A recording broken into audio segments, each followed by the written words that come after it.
ഇപ്പോൾ വരുന്ന ഒരു പ്രധാന റിപ്പോർട്ടിലേക്ക്. അന്തരിച്ച CPM നേതാവ് MM ലോറൻസിന്റെ മൃതദേഹം കളമശ്ശേരി മെഡിക്കൽ കോളേജിന് കൈമാറുന്നതിലെ അനിശ്ചിതത്വം അവസാനിച്ചു. MM ലോറൻസിന്റെ മൃതദേഹം വൈദ്യപഠനത്തിന് വിട്ടു നൽകും. കളമശ്ശേരി മെഡിക്കൽ കോളേജ് ഉപദേശക സമിതിയുടേതാണ് ഈ തീരുമാനം. ലോറൻസിന്റെ ആഗ്രഹവും അതാണ് എന്ന് സാക്ഷിമൊഴികൾ ഉണ്ടായിരുന്നുവെന്നും മെഡിക്കൽ കോളേജ് പ്രിൻസിപ്പൽ പ്രതികരിച്ചു. ആശാ ലോറൻസിൻ്റെ ക്ലെയിം ഉണ്ടായിരുന്നത്, അതായത് കൺസെൻറ്റ് തന്നത്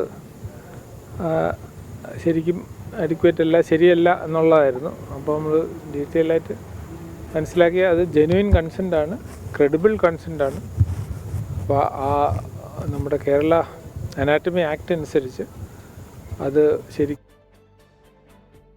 ഉപദേശക സമിതിയുടെ തീരുമാനത്തിനെതിരെ വീണ്ടും കോടതിയെ സമീപിക്കുമെന്ന് ആശാ ലോറൻസ് ഇതിനിടെ പ്രതികരിച്ചു.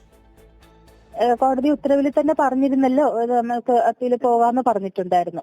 പരാജയപ്പെട്ടാലല്ലേ പോകുമല്ലോ, സുപ്രീം കോടതി ഉണ്ടല്ലോ, കോടതി ഉണ്ടല്ലോ, ഉറപ്പായിട്ടും പോകും. മെഡിക്കൽ കോളേജ് പ്രിൻസിപ്പൾ എന്നെ വളരെ അധികം മോശമായ രീതിയിൽ ഇൻസൾട്ട് ചെയ്തു.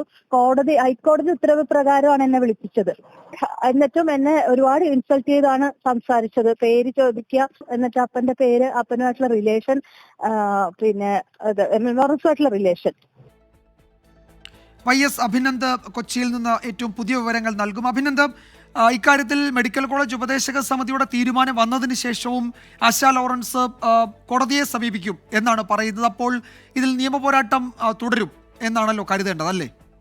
വിജയകുമാർ, തീർച്ചയായും അങ്ങനെ തന്നെയാണ്. ആശാ ലോറൻസ് നിയമ നടപടികളുമായി തന്നെ മുന്നോട്ട് പോകാനാണ് ഇപ്പോൾ തീരുമാനിച്ചിരിക്കുന്നത്. ഹൈക്കോടതിയിൽ അപ്പീൽ നൽകും. ഹൈക്കോടതിയിൽ അപ്പീൽ നൽകി അതിൽ നിന്ന് നീതി ലഭിച്ചില്ലെങ്കിൽ സുപ്രീം കോടതി വരെ സമീപിക്കുമെന്നാണ് അല്പസമയം ആശാ ലോറൻസ് 24നോട് പ്രതികരിച്ചത്. ഇന്ന് 1956 അനാറ്റമി നിയമപ്രകാരം 4A പ്രകാരമാണ് ഇത്തരത്തിലേക്ക് അഡ്വൈസറി ബോർഡ് തീരുമാനം വന്നിരിക്കുന്നത്. MM ലോറൻസിന്റെ മൃതദേഹം മെഡിക്കൽ പഠനത്തിനായി വിട്ടു നൽകും. നാളെ അത് പ്രോസസ്സ് ചെയ്യും. മറ്റന്നാൾ അത് എംബാം ചെയ്തതിന് ശേഷമായിരിക്കും പിന്നീട് അത് സമർപ്പിക്കുക. ഏറെ അനിശ്ചിതത്വങ്ങൾക്കൊടുവിലാണ് ഇത്തരത്തിലേക്ക് ഒരു തീരുമാനം ഇപ്പോൾ കളമശ്ശേരി മെഡിക്കൽ കോളേജ് പ്രിൻസിപ്പൽ നേതൃത്വത്തിലുള്ള അഡ്വൈസറി ബോർഡിന്റെ ഭാഗത്തുനിന്നും വന്നത്. നമുക്കറിയാം, സെപ്റ്റംബർ 23 വളരെ നാടകീയമായ ദൃശ്യങ്ങളൊക്കെ എറണാകുളം ടൗൺ ഹാളിൽ നമ്മൾ കണ്ടതാണ്.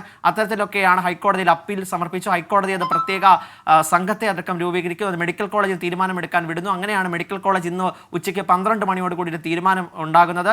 അതിനകത്ത് മക്കളായ ML സജീവനൊപ്പം തന്നെ സുജാ ലോറൻസ്, ആശാ ലോറൻസ് തുടങ്ങിയവർ. അതിനകത്ത് ആശാ ലോറൻസ് മാത്രമാണ് വ്യത്യസ്തമായ ഒരു അഭിപ്രായം അപ്പോഴും സ്വീകരിച്ചത്. പിന്നീടും വളരെ നാടകീയമായാണ് മാധ്യമങ്ങളോടക്കം അവർ പ്രതികരിച്ചത്.